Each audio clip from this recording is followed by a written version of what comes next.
Today, I had the pleasure of having a conversation with Mark Henick. He is particularly well known for his popular TED Talk given about suicide and why we should be talking about it, that currently holds more than 5 million views on YouTube. He's gone through the hell of holding suicidal thoughts in the past, so he knows what he's talking about.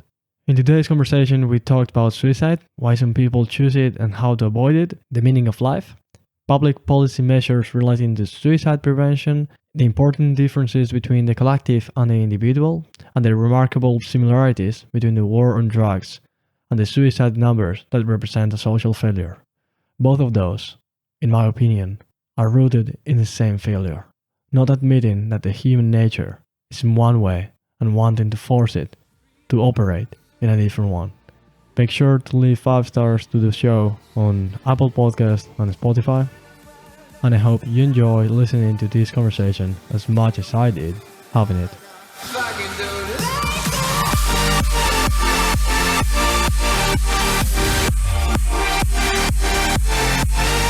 Hello Mark, how are you? Hi Alex, I'm well, thank you. Why don't you give a short explanation of who you are and what you have done in your past? Sure. Well, I'm a mental health activist and advocate. I'm the author of a book called So-Called Normal, a memoir of family, depression, and resilience. And I spend most of my days doing mental health awareness, primarily in media, television, radio, and podcasts, encouraging people to speak openly, even about really difficult, challenging things, like I did in my TED Talk about suicide, for example. I think it's so important that we talk about hard things. So that's what I spend my life doing, talking about mental health and encouraging people to have uncomfortable conversations. I think that suicide is something that, in many cases, people don't like touching because it's uncomfortable. It requires you to accept your own mortality. And when you are transitioning towards the end of your life, that's when you realize that you're actually mortal. Me with 20 years, I'm 20 by the way, no one with 20 years is normally aware of his own mortality. That normally only happens when you turn to 50, when you start noticing that your body exists. And that's why I've written a few things here that resemble what I consider to be the most relevant things in relation to suicide. The principal point from which I think we could start is the principal moral standard that you live by. What is that in your case, if you have one? You know, I do, but I think for me, and it's evolved over the years, and as I get older, you change what's important to you and what your standards are, I think, in many ways. But for me, I find I come back to now, if what I'm doing supports a life centered in love. I've been so focused for several years now on surrounding myself with love because for all throughout my 20s and early 30s even, I was driven by ambition. It was an almost heartless, passionless ambition just to do more things, to get more money, to have a bigger career, to do all that stuff. But then when all that stuff goes away, what do you have left? You only have left the tools and the relationships, the skills, the connections that you've built inside. So without love, without those meaningful connections, then you have really nothing else. And all of that external stuff can't substitute for that. So I would say ensuring that I lead a life where I both feel loved and help others to feel loved is one of the primary guiding principles of my life. So love, I would define love as a willingness for your neighbor to have a prosperous and fulfilling life, or however you define that, or a subjectively positive state. That's what I would consider to be love. If you desire someone else to be good in whatever standard you consider, I will consider that to be love. Do you? Yeah, I would agree. I would align with a fairly classical definition of willing the best for somebody else. And that's extraordinarily selfless. But the irony of it, of course, is that the more of yourself that you give away, in a conscious sense, because there's also a very pathological way of self-giving, I think, that isn't love. It's something else. But I think giving yourself away to the betterment of others, full-heartedly, consciously, you get that return to you in incredible ways. And ironically, it fills you up more to empty yourself out in that way. Interesting.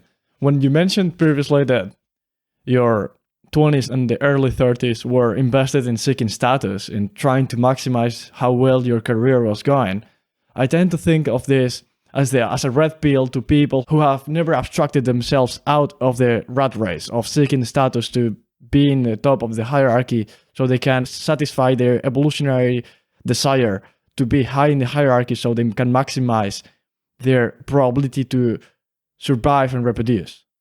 That's, I think, the origin of our willingness to seek for status. But you, by saying, oh, it's actually love, the thing that maximizes your well-being, not the status, you are sort of calling for that an adaptive feeling that is the seeking for the status. And I think that being aware of our biological limitations and our misadaptive evolutionary body or traits that we have is a superior red pill to your philosophy, I think. I think it is. And, inherent in the constant striving for more money, more status, more acclaim, whatever it is, embedded within that is the idea that you're not happy in the present, that you're not content with what you currently have. And I guess I got to a point, both through challenges and just through maybe maturity or evolution in my own thinking, we start to reflect and think, well, why should I not be happy with who I currently am and what I currently have? I mean, I've done well for myself, there's no question, but to be able to sit back and say, okay, that's good. It's been good. Now let's enjoy it, rather than just grinding for your entire life. That seems miserable to me now. And there's lots of people who are listening to this or not, who are still very much in that grind of always trying to grab for more. But I think for the most part, even in incredibly difficult circumstances, most of us can be happy with what we already have. You already have everything you need. Your happiness is already inside you. It comes from reframing, I think, and giving gratitude for the skills and the resources that you already have. There's an incredible wealth of love and gratitude inside you already. That's really Buddhist, isn't it? Yeah. I think that while you were in the rut, considering committing suicide, your posture towards suicide had a lot to do with the ultimate tool to avoid suffering. But yeah, I see an incoherence there, because life is itself the thing that has been developed, not the thing that has been developed. It's a sort of a self-fulfilling prophecy, but I think that life is itself the seeking to avoid suffering. So the ending of the life cannot eliminate the suffering, can only eliminate everything. So you are eliminating absolutely everything, seeking to eliminate part of it. So I see an incoherence there in the mentality you had, I think, correct me if I'm wrong, while you were considering committing suicide. Well, yes. I mean, suicide and mental illnesses that almost always go with them are by definition incoherent. That's how they work. It's a skewed view of the world around you. It's an unrealistic view of the world around you. Our mind and our brain, and those are two somewhat different things, I think, that's the only thing that we have for seeing the world around us. So when that becomes either built in an unhelpful way from the ground up, or is injured along the way such that it sees the world differently than maybe is best to optimize your own well-being, well, when the instrument that you use to see the world is not seeing the world accurately, then of course you're going to come to inaccurate conclusions because your tools are inaccurate. So yes, there are plenty of inconsistencies, but there's also the fact that, and I didn't learn this until much, much later, that pain and suffering are two separate things, that those two things don't always have to go together. And you can have very difficult, objectively very difficult circumstances. You can have experienced trauma. You can have experienced the worst of humanity, but it doesn't necessarily have to lead to suffering. And I think it was uncoupling those two things later in life, pain and suffering, that really helped me to unlock some of that more control over myself and the realization that I am not a victim of circumstance, that I don't have to necessarily be a slave to my surroundings, not even to my brain, because I still have depression. I'm still prone to distorted thinking sometimes. But now, since I've been able to develop this skill over many years of practice, this isn't easy, of separating out my feelings as data points versus my reactions to them, that has really unlocked a whole different world of recovery for me, because I realize I don't have to suffer in the way that I used to suffer, that was a product of my response, not necessarily inherent in the thing itself. I don't think anything is inherently good or bad. Nothing contains goodness or badness inside of it. That's something that we ascribe to it later on. Would you consider yourself a moral nihilist? I don't like that idea of being a nihilist, but I think if it's not too much of a contradiction of terms, I think I'm an optimistic existentialist in some ways, that I am romantically optimistic. I do tend toward the positive interpretation of things, while also recognizing that I actually don't believe that anything really has any meaning in and of itself. There is no meaning to life beyond the living of it, beyond the meaning that we give it. And why I frame that in an optimistic sense isn't, this Sartrean kind of idea that life is meaningless and we should all just wear black all the time or kill ourselves or whatever. That's not the point at all. I rather approach it as a blank slate, as a clean canvas. That isn't that great that life is meaningless, because we can do whatever we want with it. And that's such a creative endeavor, I think. I was raised Irish Catholic, and that's a very prominent idea, I think, in Irish Catholicism, that life is hard. So what are you going to do now? What are you going to do with it? That's just a reality, that life is what it is. But that doesn't prevent us from experiencing love and beauty and art and giving it narratives and all this other really cool stuff. So, that's something that I've come around on with the idea of suicide too. It's that, yes, you have absolute freedom to kill yourself whenever you want to. But that being the case, why don't you just go and do a bunch of other stuff instead? Take risks, do things that maybe you don't think you can do, fail a lot. Because why not? You always have the option to kill yourself. Sure, that's always there. But you don't need to, because you can do all sorts of other things instead. That's my personal view. It was incredibly liberating for me to realize that I can go off and do all those things. And that other thing is always still there too. But I've got lots of other options to exhaust before I get there. So you see life as a free lunch? I think so. Yeah, we're all just making it up as we go, right? I think the unhappiest people are the ones that I've seen who think that there's some sort of objective place to be, that there's some sort of, when I get there, I will be happy. When I become this, I will be happy. When I get that, I will be happy. You can already be happy. Like I said before, you already have everything you need inside you. That when you're always othering the path or the goal, we have to have goals just to get ourselves through our days, of course.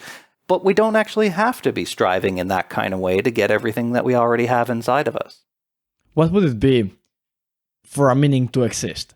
If the universe was built in a way that obviously showed that doing one thing and not the opposite was the thing that we were supposed to do constantly, or to aspire to do the most we could, that would absolutely take the free will out of us. It's not like I think free will exists. Obviously, I think everything is a correlation of matter, a cause and effect. So I still haven't really thought of this deep enough, maybe, but if there was a meaning, everything would be so obvious. Yeah, no, I agree. I would find that stifling, actually. I mean, I'm a nonconformist. I'm a bit of a contrarian. If somebody tells me to do something a certain way, I'm going to not want to do it that way just because I was told to do it that way. That's just part of my personality, I think. And it served me very well over the years as an activist and as an advocate, although I think I'm less of a contrarian now. But yes, I agree with you that being told that things need to be or are a certain way, despite the fact that that's not the case, but if it were, that would be suffocating to me, I think, and it would rob us of our free will. The mid-century psychoanalyst Erich Fromm wrote about this in Escape from Freedom. This idea that we are absolutely free, that is the key to our happiness, to our well-being, that we are absolutely free, but that's also terrifying. this idea that we don't have a big brother to tell us what to do. That whether or not there is a God, I don't know, but somebody who's micromanaging our lives. And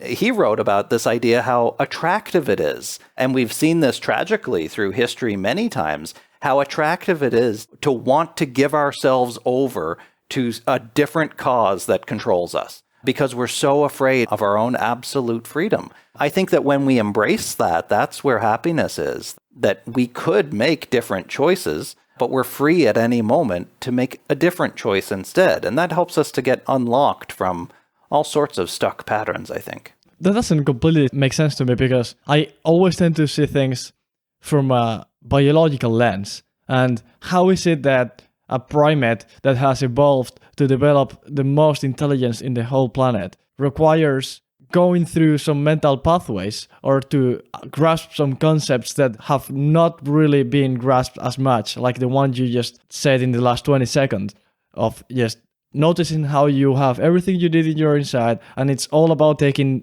useless things out. You will stay with the thing that will make you happy. How is it that that's such non-natural thought to which you would not come naturally? You wouldn't really come to it naturally. You need of a sophisticated philosophy, I think. How is it that that sophistication is required to achieve happiness when we are severely biased in terms of evolution and biology towards maximizing our fitness and reproduction? I don't see the reason why that thought is the one that would require to be developed in order to access to a healthy mindset. Sure. Well, I mean, I think our evolutionary imperative isn't necessarily all that helpful or give us much evidence to pursuing happiness, because people who are deeply unhappy still reproduce. People who have all sorts of addictions, who are suffering, who are maybe even really bad people, they reproduce. So that on its own, I think, is evidence that that might not necessarily be what drives us most. I think, and certainly experimental evidence has shown this, whether it's in primates and in humans as well, that we value connection. We value love and connection, sometimes even more than food, more than sex, more than drugs. I was just reading recently about some monkey studies in which if you have an absolutely barren environment and you give monkeys the option to have drug, heroin or cocaine-laced water versus plain water, they'll become addicted and eventually overdose on the cocaine-laced water. But if you give them an enriched environment with lots of fun things to do, lots of stimulating activities, lots of sex, lots of people to interact with, that they have full lives, they're much less likely to want to escape into the drugs, and then certainly less likely to overdose. So what I think that tells us actually is that it's not just a biological process, or at least not exclusively with relation to feeling good, to reproducing, and that usual kind of model. That might be true if we were fruit flies or tapeworms or simpler organisms, but the human brain in its 86 billion neurons and trillions of connections has evolved a certain complexity, a certain chaos within it that gives us near infinite options of how to get to happiness, that it's not necessarily just maximizing this relatively Western ideal, relatively recent ideal, I think, too, of physical and financial, even happiness.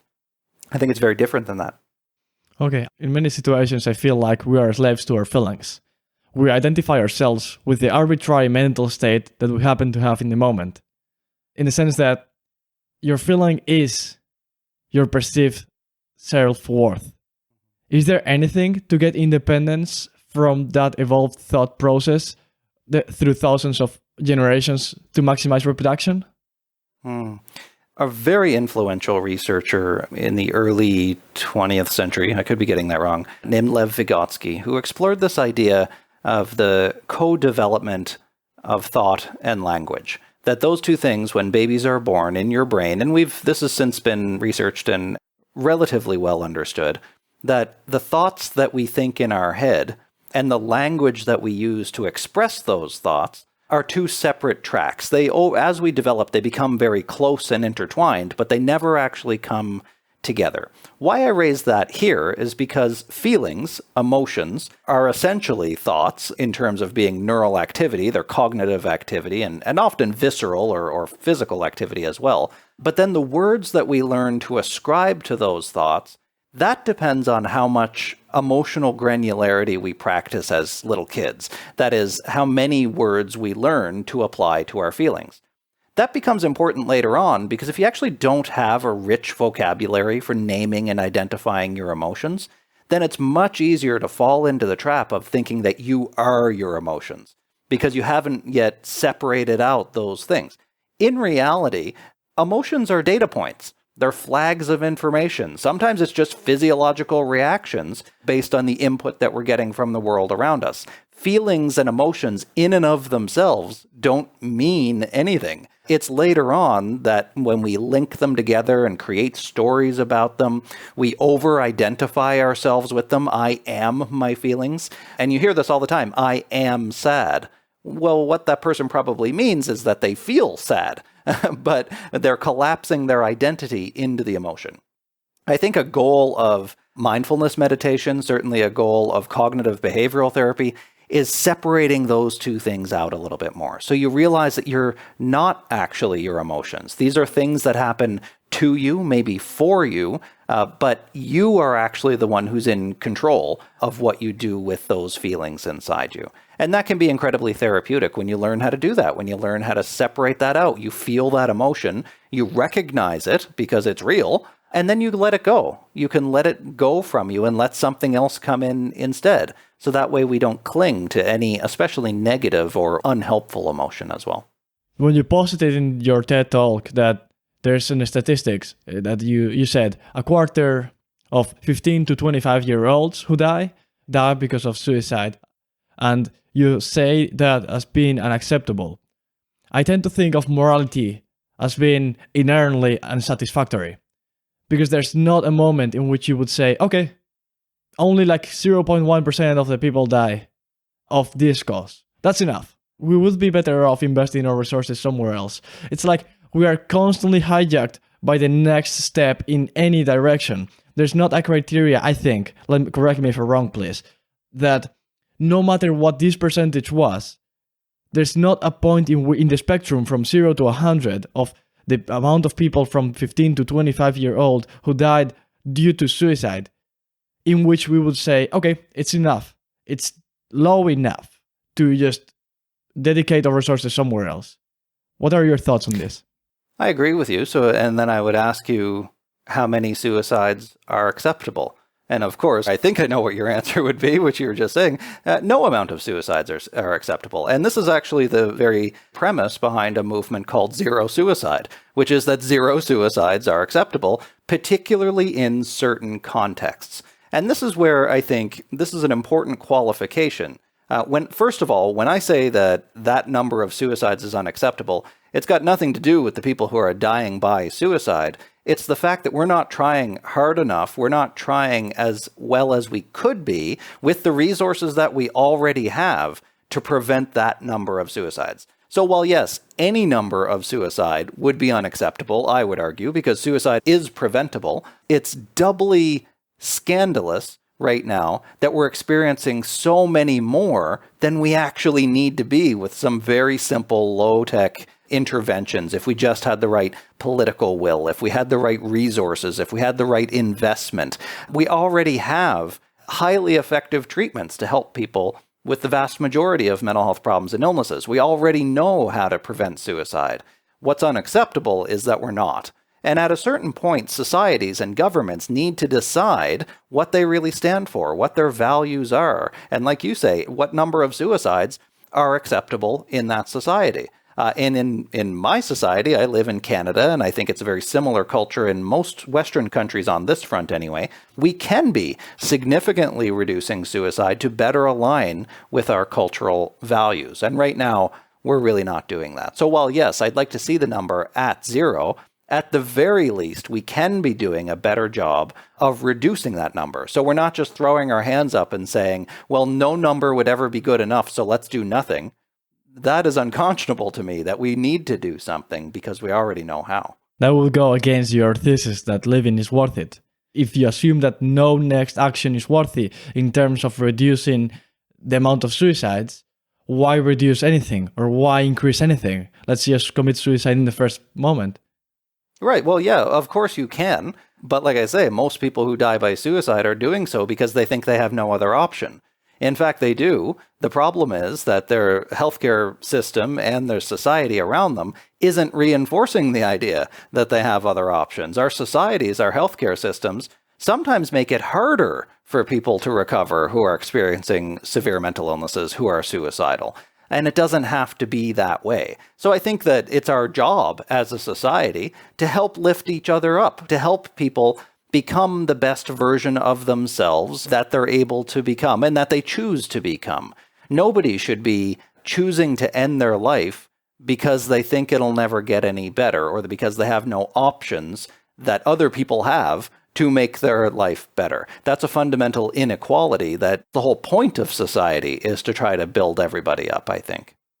In economics, we have a term called decrease in marginal utility of the unit you are considering. You drink one glass of water, it satisfies you a lot, the next one less. So it's basically that the outcome or the profitability or how good something feels decreases exponentially, but the cost increases exponentially.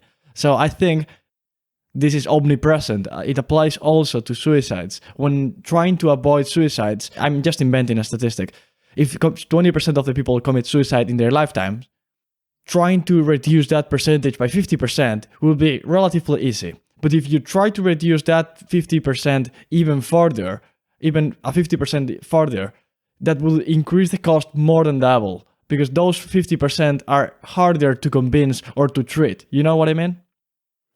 The problem with classical economic theory or laws of diminishing returns, things of that nature, is that it's purely theoretical. I'm of a scientific mindset. I'm an experimentalist in particular in terms of my outlook on the world. So my argument for that then would be, okay, let's decrease it by 50% and test that hypothesis, see if it's true. If it's true, and it is going to be prohibitively expensive to treat the people with the absolute most extreme need, and there's no question there are complexities there that need to be addressed, then at least we've reduced the suicide rate by 50%. That's a win in my book. But what that also doesn't account for is A, unpredictability of people's decision making, and B, the social environment in which they're making those decisions. If you're able to reduce 50% of suicides, that means you're changing something cultural. You're changing something in the environment epigenetically that's making those people sick to begin with. That's inevitably going to affect the most severe tier as well, because they're not going to become as severe as they are right now, because there's already broad-based supports that's helping the other people to not kill themselves. So that's helping them to stay alive because their needs aren't as acute. But then it's also lifting up the bottom as well. It's moving that bottom 10%, say, up into a less severe strata where they might be more easily treated. So if you were to keep everything static, that might be true. But I think if you were to alleviate 50% of the suicides, that's actually going to change the rest of the data set as well. So we can't judge tomorrow's results based on today's standard. Let me rephrase what you said so I can more or less show you that I understood, if it is the case that I understood what you said. When you reduce the amount of people that are predisposed to committing suicide, you are not only affecting those people, you are also affecting the people who are in the last 10%, let's say, or who are the most predisposed to committing suicide, who are not going to stop committing suicide, but those are closer to not committing suicide than before, and the people who were not going to commit suicide in the first place are now even further from committing suicide than before. So it's not just that we're going to invest the money in helping those 10% of the people who are now not going to commit suicide, but everyone is getting helped. I think that's true, and the best part of this, too, is the impact that you're having generationally. Suicide and mental health problems and illnesses are a generational problem, an intergenerational problem. So say you help somebody who isn't even suicidal, who isn't even depressed or has a mental illness, but you help them as a very young kid to name and label their emotions more effectively. I mentioned that earlier. So you help them to really name and label their emotions. They learn a great emotional vocabulary. They learn how to ask for help. They learn how to navigate the system to be able to care for their own mental health. And they never had any risk factor whatsoever for mental illness. Well, when that little kid grows up and becomes a parent themselves, they're going to pass that knowledge on to their own kids too. So then we see this trickle-down effect that you help everybody, and you move the bottom up for the entire system. You're taking people who have, for example, depression and anxiety. These are the common colds of mental illness. You're treating them more effectively in the community. You're moving them out of a hospital setting, out of an acute setting. You're saving money, actually. The return on investment in community care is huge compared to hospital-based care. So you're making the system then more efficient for people with more severe and acute need as well. So that's why I think it's important when considering system change to help people to realize that this is an interconnected system, that we need tiered levels of care based on people's needs. And that includes the very surface level that helps everybody, broad-based, population-based interventions that helps to improve the mental health of the entire population, and then more acute, more targeted interventions for people who have specific need. That's a more comprehensive approach to change, I think. Okay. Your cause is probably one of the most worthy causes that I can think of. I cannot really think of any cause that is more worthy of being funded than yours. But this being said, let me do a bit of devil's advocate here. So I'm clearly in your side. I'm not an enemy, okay? But let me do a devil's advocate.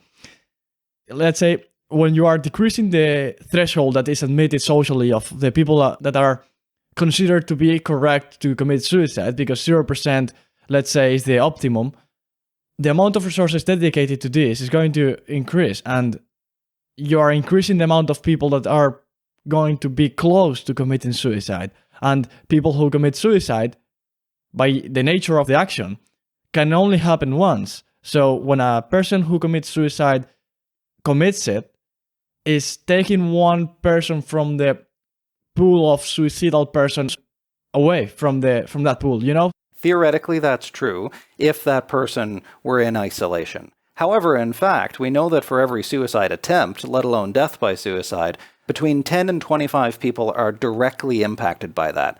So suicide is a public health crisis as well, not just a personal medical crisis, because when somebody dies by suicide, theoretically, somewhat crassly, it might be removing them from the healthcare pool, but then it actually psychologically injures, and sometimes physically injures, a large number of people who are associated with that person. So that death isn't a death in isolation. I think negatively impacts the health of the entire community.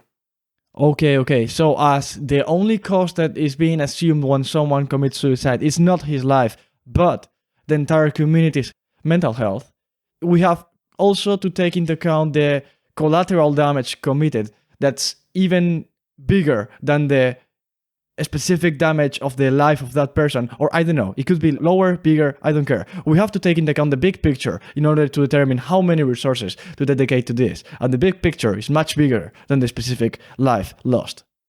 I think that it is, and research has shown as well that in terms of just economics, that person growing up, it's usually, or not always, but a significant portion of suicides are young people. Middle-aged men tend to be the highest risk groups. But that person getting an education, getting a job, spending the money that they make in the community, maybe they start a business, maybe they create things, who knows what that person would end up doing if they had been alive. That the economic loss is actually huge too, just of that one individual person. And if we were to save their life, but do something more important than that, you're not just keeping them alive by a shoestring and they're still struggling and they still have a miserable life. That's not the point.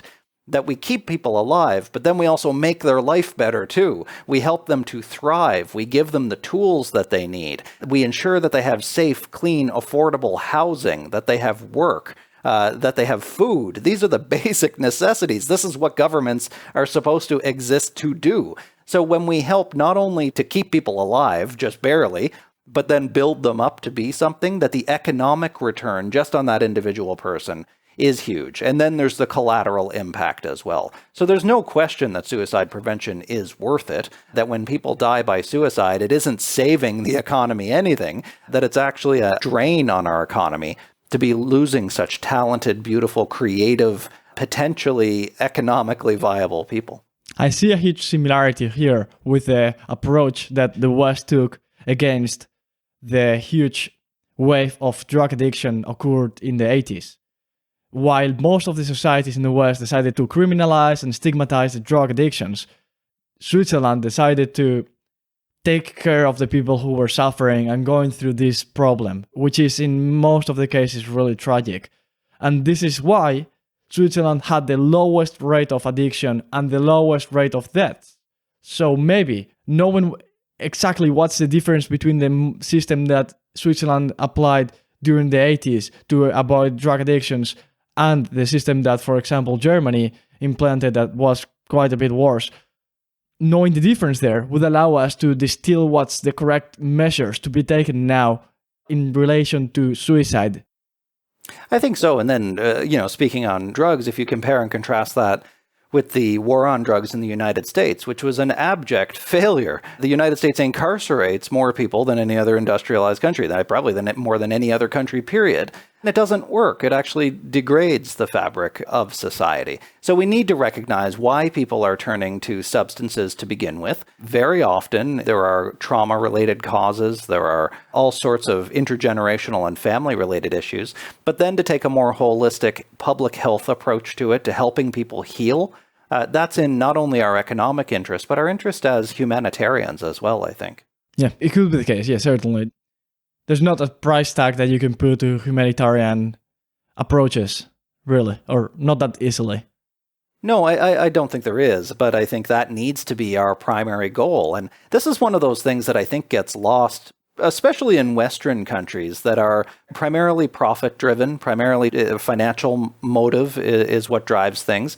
Because humanitarianism is an issue that intersects political fields for sure. I mean, this is a fundamental tenet of Christianity, is looking out for other people. But it's also of left-wing hippies to love and look out for others as well. So there's actually a lot of common ground within the humanitarian space that whether you're religious or not, whether you're scientific or not, that this is something that we can all agree on. And the one thing that's getting in the way is a very powerful, predominant lobby of people, of institutions that seek to exploit and to turn profit and to make powerful people more powerful on the backs of people who are suffering. And that's the same thing we've been dealing with monarchy for generations. I think we need a fundamentally different approach to caring for people, one that is person-centered, one that values people as human beings. And that full stop is the only reason why we should be valuing them, is because they are our fellow human being,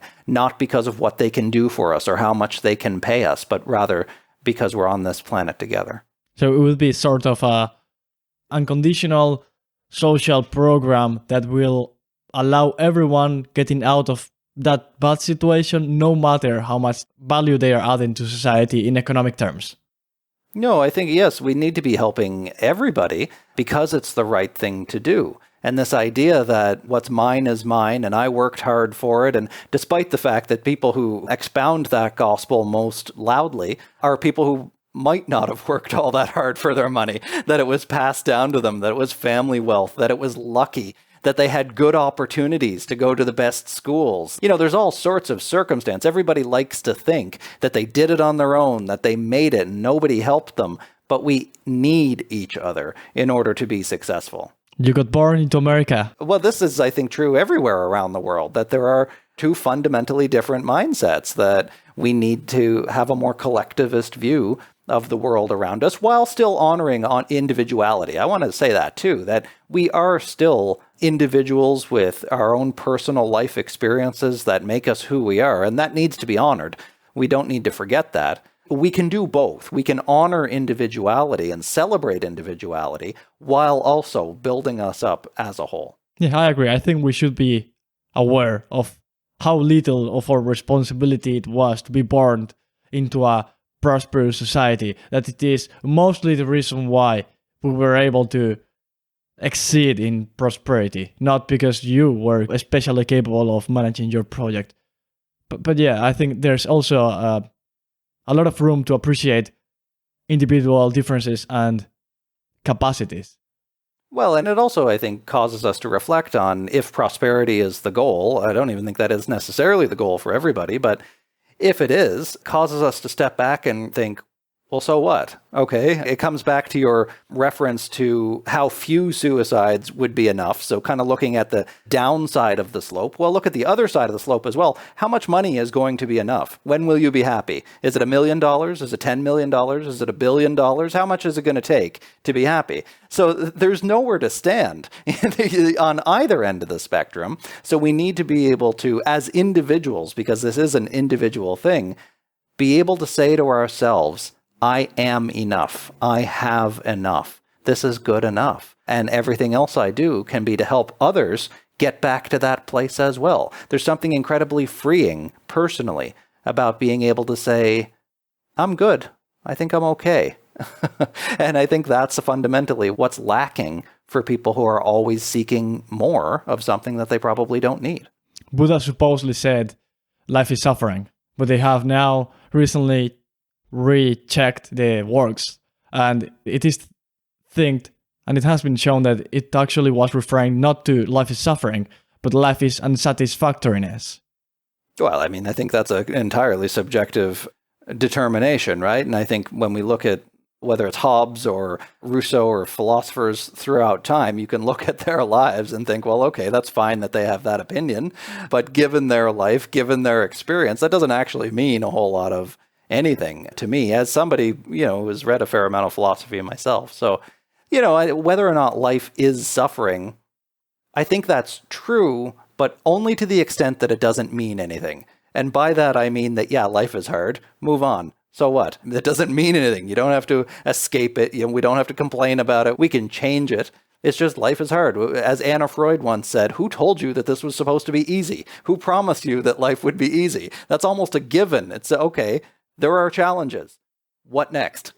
And I think that if we get too stuck on the idea that things are hard, that you're not going to have everything handed to you, then that's no way to be happy either. That we need to be realistic with the idea that all of our humanity is largely an accident and that we're just figuring it out here on the earth with each other as we go. So the least we can do is make that journey a little bit easier for other people. Cool. Super nice. To finish out, do you think life is valuable precisely because it ends? Yes, I think that the only value in our life is how accidental it is, how temporary it is. We are just a random collection of atoms that shouldn't exist for a couple of years. What a miracle. I don't care if you believe in some supernatural power or God or anthropomorphized bearded man in the clouds who built you. It doesn't matter if you believe that or if you believe nothing at all. All we have to do is look at this collection of a few trillion atoms that makes me up and has constructed a mind for absolutely no reason other than maybe magnetism or the forces of the universe, that has all these memories and can experience joy and ecstasy. And wow, isn't that amazing? I have the same awe when I look at humanity, both my own and that of others, both in our joy and in our suffering, that I have when I look at the night sky and the incredible wonders of the universe. That, whether or not this is an accident or not, the meaning of it is that it is. So why not just live it as it is and enjoy it as we go?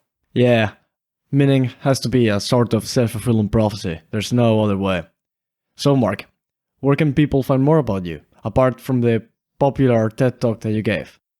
My website is markhenick.com. That's markhenick.com. I'm also on most social media platforms, Twitter, Facebook, Instagram, LinkedIn, YouTube. My podcast is Living Well with Mark Henick, and my book is So-Called Normal, a memoir of family depression and resilience.